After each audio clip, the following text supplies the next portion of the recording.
When a billionaire stages the ultimate contest to pick his son's future mother, he never expects the boy to defy him in front of the elite and choose the one woman they all overlooked. The rain tapped gently against the tall glass windows of the estate, a sound that barely touched the polished silence inside.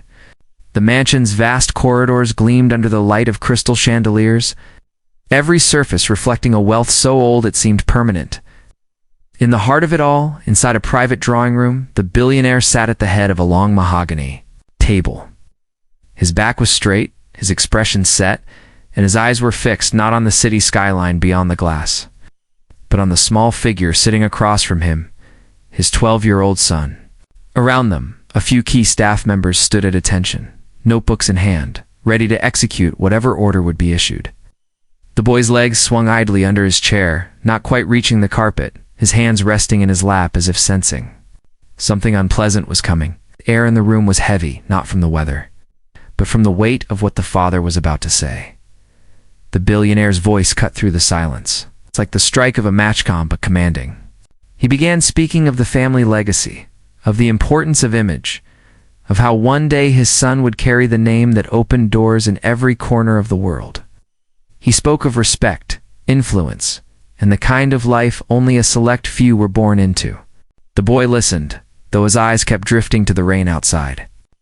Then came the announcement, delivered without hesitation. It was time for the boy to have a mother, not just any mother, one who could guide him into the role he was destined for. A woman who could stand beside the family name without faltering, someone who would enhance it. To achieve this, he had arranged something extraordinary. Over the coming weekend, a selection of glamorous women from the highest levels of society would be invited to stay at the estate. All of them were well-known models, beautiful, refined, and polished in the way the father admired. The boy would meet them, speak to them, and by the end of the weekend, choose the one he felt could be his mother. The boy blinked slowly, unsure if he had heard correctly. The idea sounded strange, unnatural, like a game someone would play at a party, not a decision about family. Didn't ask questions. Instead, his small fingers tightened slightly in his lap, a silent protest that only he could feel. The father continued, explaining that this was not just about personal feelings, this was about the family's reputation. The woman chosen must bring elegance, poise, and power to their name. The boy was to keep this in mind when making his decision. It was, the father said, a responsibility, not just a choice, in the background. Moving quietly along the far wall, the maid dusted a row of tall bookshelves. She had been in the room since the beginning, working without drawing attention. Uniform was neat, her movements precise, her face calm, but her eyes quick and observant flicked toward the boy every so often. She could see the stiffness in his shoulders, the way he avoided his father's gaze. She had been in service to the family long enough to read moments like these without a word being said. One of the staff members, a tall man in a dark suit, stepped forward with a folder containing the names and profiles of the guests. The billionaire flipped it open, scanning the glossy photographs of the women who would arrive in just 2 days. He spoke of them as if listing investment options, pointing out one's family connections, another's social influence, another's business ventures. The boy's gaze remained fixed on the table. The words washed over him like distant noise. The maid moved closer to the door now, adjusting the flowers in a tall silver vase. Her hands were steady, but she could hear every word. The list was read out in full detail the designer brands these women wore, the events they attended, the circles they moved in. It was all a world the boy didn't belong to. Not really. Not yet. Perhaps not ever. The father ended the meeting with a tone of finality, his hand resting firmly on the polished table. The staff were instructed to prepare the guest suites, ensure the dining room was ready for a weekend of fine, entertaining, and alert the kitchen that the menu must be flawless. Every moment of the weekend had to be perfect. Nothing less than perfection would reflect well on the family. The boy was dismissed without ceremony, told to be ready for the introductions on Friday evening. As the staff began to leave the room, the boy slid off his chair slowly. He glanced at the maid, catching her eye for the briefest second. She didn't smile. She simply gave a small nod. the kind that said she had noticed his discomfort and understood it without needing to speak. She turned back to her work, polishing the vase until it shone like liquid silver. The father remained seated for a moment longer, looking out over the city skyline, as if already imagining the weekend's photographs in the society pages. He didn't notice the way his son's small frame seemed to shrink as he left the room, or the way the boy's steps slowed as he passed through the grand hallway, past the marble statues and oil paintings that watched silently from the walls. Down the corridor, the boy stopped near the kitchen. The smell of freshly baked bread drifted out, warm and comforting, so different from the cold formality of the meeting. He lingered there a moment, not ready to go upstairs to his room. In the distance, he could still hear his father's voice, echoing from the drawing room, speaking to the head of staff about schedules and guest arrivals. The words were clipped, efficient. There was no space in them for hesitation, no room for a child's feelings. The maid appeared again, carrying a tray of clean glasses toward the dining hall. She didn't say anything, just gave him a glance as she passed. And something in that glance steady made him feel a little less alone. He didn't know her well, not beyond polite greetings and the occasional thank you. But there was something about the way she moved, the way she never seemed to rush or pretend. That felt different from everyone else in the mansion. The rain outside began to fall harder, rattling against the windows, and somewhere in the house a clock chimed. Softly, the boy turned away from the kitchen and walked toward the staircase, the sound of his footsteps small against the vast marble floor. The meeting was over, but its weight followed him, pressing into his thoughts. He didn't yet know what the weekend would bring. He only knew that whatever his father expected, it felt like something he couldn't give, and far behind him. In the quiet of the dining hall, the maid continued her work, her mind turning over the conversation she had overheard. She said nothing, but she had seen enough in the boy's eyes to know that this was not a weekend he was looking forward to. She wondered, just for a moment, what it would mean for someone like her to be caught in the middle of a game like this, where wealth and image ruled, and feelings were treated like a footnote. Then she shook the thought away and kept working, unaware of how soon she would be drawn into the center of it all. The weekend began with the hum of engines, and the gleam of polished chrome as sleek luxury cars rolled up the long driveway of the estate. The air outside was cool, but the front entrance buzzed with movement as the staff lined up to greet the guests. Drivers opened doors with practiced precision, and one by one, the women stepped out, heels clicking against the marble. Steps, hairstyled to perfection, smiles bright but measured. Each carried some kind of offering, a bouquet of rare flowers, a bottle of champagne, an expensive box of chocolates. Their voices floated into the grand foyer, filled with confident greetings and compliments meant for the billionaire, though their eyes often darted toward his son, assessing him as though he were part of a stage performance. Inside, the mansion seemed almost transformed for the occasion. The chandeliers were lit to their fullest brightness. The scent of fresh roses filled the hall, and every piece of silverware gleamed. The father moved through the space like a conductor directing an orchestra, personally introducing each woman to his son, encouraging conversation, making sure the boy was never more than a step away from one of them. Oh. The boy stood politely, responding when spoken to, shaking hands when prompted, but his small frame seemed even smaller among the towering elegance of the guests. He nodded when they told stories of their travels, smiled faintly when they described lavish events, but his eyes wandered often toward the windows, where the estate gardens stretched far beyond the noise. The afternoon unfolded in a blur of activity. Lavish luncheons were served in the sunlit dining room, each course arriving like a parade of artistry on fine china. Cameras clicked quietly from the edges of the room, capturing moments the father would later release to certain publications. The boy sat between two guests who spoke over him rather than to him, exchanging anecdotes about fashion shows and yacht parties. Every now and then, one would turn to ask a question: what was his favorite subject in school? Did he like horseback riding? And then return to their own conversation before he could finish answering. After lunch, the father ushered everyone into the drawing room for an informal photo session.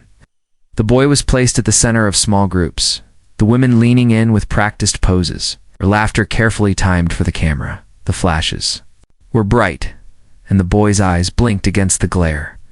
His hands stayed folded in front of him, his posture stiff, his smile faint and brief. It felt less like himself and more like an accessory in the room, something to be polished, displayed, and admired. When the first break came in the schedule, the boy slipped away as quietly as he could. The noise of conversation and clinking glasses faded as he moved down a quieter hallway. His steps led him toward the kitchen, drawn by the soft clatter of dishes and the familiar, warm scent of baked bread. The door swung open to reveal the maid at a long wooden table, neatly folding a stack of fresh linens. She looked up, surprised but not startled, and gave a simple nod of acknowledgement. She didn't rush toward him with greetings or questions. Didn't adjust her tone to match the overly sweet voices he'd heard all afternoon. Instead, she gestured toward a stool near the counter. "You look like you could use a seat," she said, her voice calm, even. He sat down without a word, and for the first time that day, no one seemed to be watching him. She set aside the linens and pulled a plate from the counter, a sandwich and a few slices of apple. No silver platter, no ornate garnish, just something simple and real. He thanked her quietly and took a bite. The taste of fresh bread and crisped fruit grounding him in a way the elaborate meals had not. They spoke in fragments at first, small exchanges about the weather, the garden, the bread she had baked that morning. He told her about a book he was reading, and she listened without interrupting, her hands moving steadily as she worked. At one point, the family's dog padded into the kitchen, tail wagging, and the boy slid off the stool to scratch. Behind its ears, she smiled faintly at the sight, not with the polished grace of someone posing, but with the warmth of someone who simply enjoyed the moment. A little later, they stepped outside into the back garden. The air was cool, carrying the faint scent of damp earth. The boy tossed a ball for the dog, laughing when it bounded after it, ears flapping.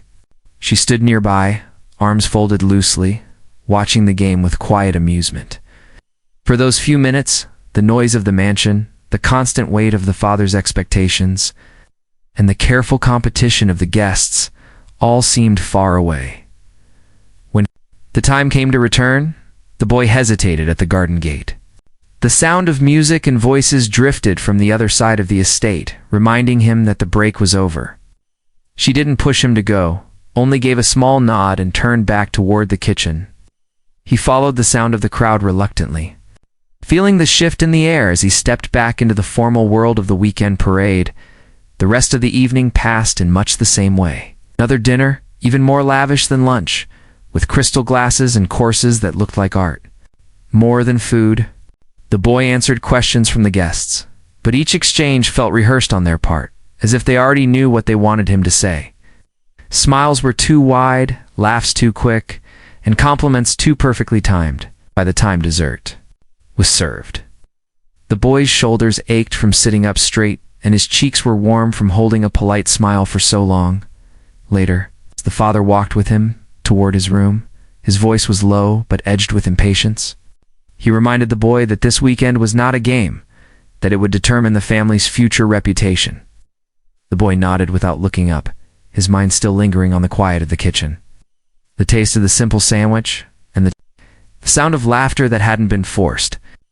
Upstairs in the stillness of his room, the voices from the dinner echoed faintly in his memory. But they faded quickly, replaced by the image of the maid folding linens as though nothing in the world could disturb her calm. The final evening arrived draped in extravagance. The estate's ballroom shimmered under the glow of towering chandeliers, their light scattering across polished marble floors and the gilded edges of tall mirrors. Outside, the long driveway was lined with black cars, each one delivering guests in designer gowns and tailored suits. Inside, the air was heavy with the mingled scents of fine perfume, expensive wine, and polished wood. Laughter, conversation, and the occasional flash of a camera moved through the crowd like an undercurrent, building the anticipation for the night's main event. The boy stood near the edge of the room, dressed in a crisp black suit, his small hands clasped together. Could feel the eyes on him, curious, expectant, weighing every expression. The father stood at the center of it all, a glass in hand, moving easily from one cluster of guests to another, his voice warm but purposeful, ensuring every person of influence felt acknowledged. In the far corner, the models stood in a loose circle, their gowns glittering like constellations under the lights. They laughed among themselves, though their eyes occasionally drifted toward the boy, their smiles tightening with anticipation. Each had been carefully chosen for her beauty, charm, and social standing. Each had been playing her part flawlessly over the weekend. The father had made it clear this would be a public moment, a symbolic choice that would signal the family's unity and sophistication. The boy had been reminded of it again just that afternoon, the words still ringing in his mind. Choose wisely. Choose what elevates us. A soft chime rang out, drawing the attention of the crowd. The father stepped onto a small stage at the front of the ballroom, the spotlight casting him in a warm, commanding glow. His voice carried easily over the room as he welcomed the guests, spoke briefly about family legacy, and finally, about the importance of the evening's decision. Cameras lifted from the edges of the room, their red recording lights winking like watchful eyes. The father turned to where the models stood and gestured for them to come forward. They moved in a slow, practiced line, each step deliberate, their expressions poised for victory. The boy was called to join them. His small shoes tapped lightly against the marble as he made his way toward the line of dazzling figures. He looked up at them one by one, their perfume mingling into a single heady cloud, their smiles perfectly set. He could hear the faint hum of whispers from the crowd, the rustle of expensive fabrics, the click of camera shutters. He stood there for a long moment, his eyes moving down the row. The way one might study pieces in a gallery, then something shifted. He straightened slightly, his gaze leaving the models entirely, moved past them, over the crowd, across the glitter and noise, until it found a still point on the far side of the room. It's near the edge of the ballroom, half shadowed by the tall doorway. The maid stood with a silver tray balanced in her hands. She wore her plain uniform, her hair neatly tied back, her posture straight.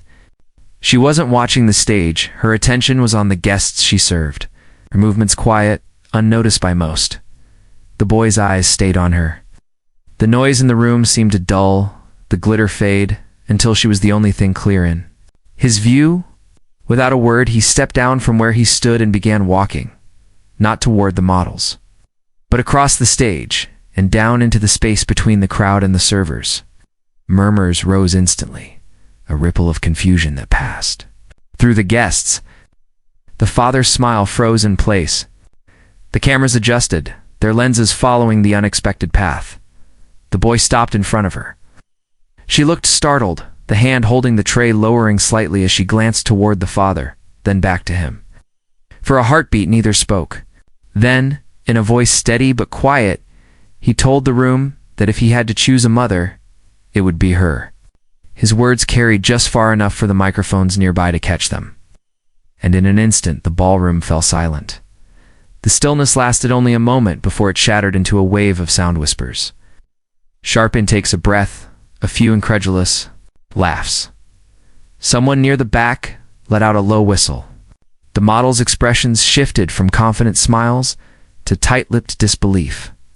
One of them glanced toward the father with a look that was equal parts apology and irritation. The father himself stood rigid on the stage, his jaw tight, the flush rising in his face. The boy didn't flinch. He took the maid's free hand gently, holding it as if anchoring himself against the weight of the room's reaction.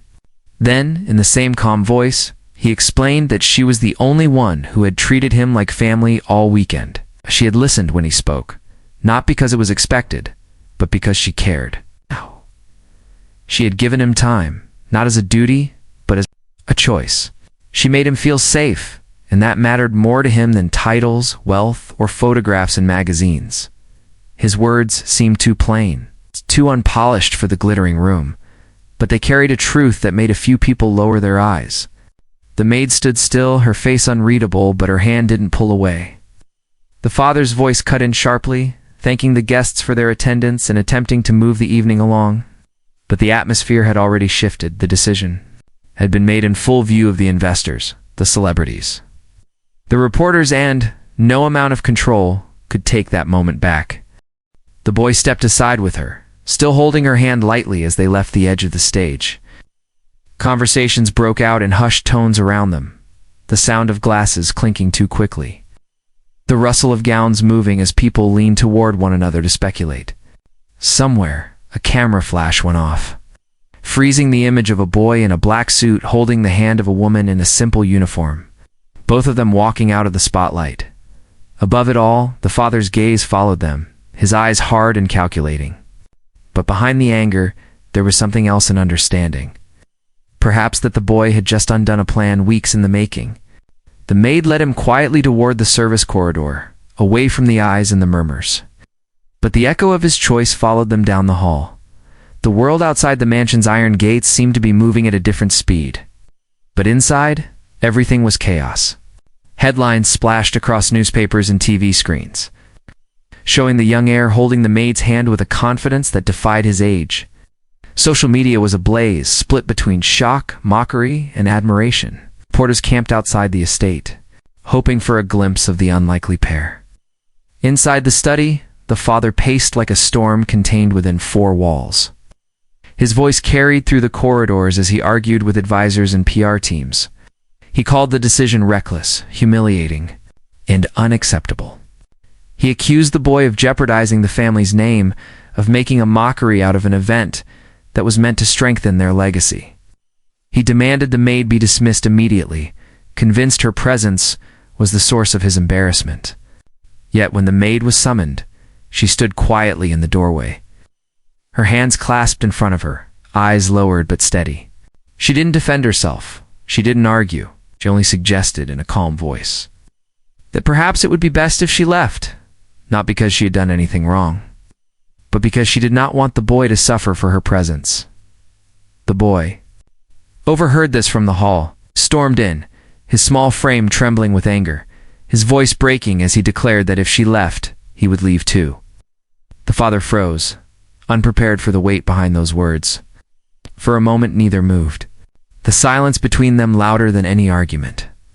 Days turned into weeks, and the media frenzy refused to die. Every appearance by the family was dissected. Every statement they made was analyzed. But something unexpected began to happen. Instead of condemning the boy's choice, much of the public praised him. Talk shows lauded his sincerity. Articles questioned the shallow traditions of the wealthy.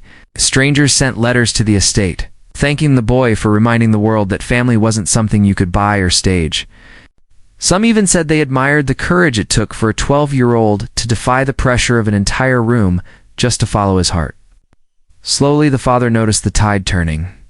He saw how much goodwill the boy's choice was generating. Business partners mentioned how the authentic family image was attracting attention to their brand. Profits quietly rose. Even investors who had frowned at first now admitted it was refreshing to see honesty in a world built on facades. One evening, long after the cameras had left and the news cycle had shifted, the father stood at the window of his private lounge, watching the boy and the maid in the garden. She was laughing softly at something the boy had said, her head tilted toward him as if he were the only person in the world who mattered. There was no performance, no pretension, just a kind of warmth the father hadn't seen in years. Night, without announcement, he arranged a small dinner. No photographers, no advisors, no guests in glittering gowns, just a quiet table in the dining room lit by soft candlelight. When the boy and the maid arrived, surprised by the invitation, the father was already seated, a bottle of wine breathing on the table, and the boy's favorite dish being served. There was no grand speech, no formal apology, but there was a gentleness in the father's tone that hadn't been there before. He asked about the boy's day. He asked if the food was good. He even thanked the maid for sitting down with them. The meal passed in easy conversation, the kind that didn't need to impress anyone. When dessert came, the boy caught the maid's eye across the table and smiled, a smile that carried both relief and quiet triumph. He knew something had shifted. His father might never admit it out loud, but in that moment, the boy could tell he had changed the way the man thought about family. For the first time in years, the mansion didn't feel like a stage. It felt like a home,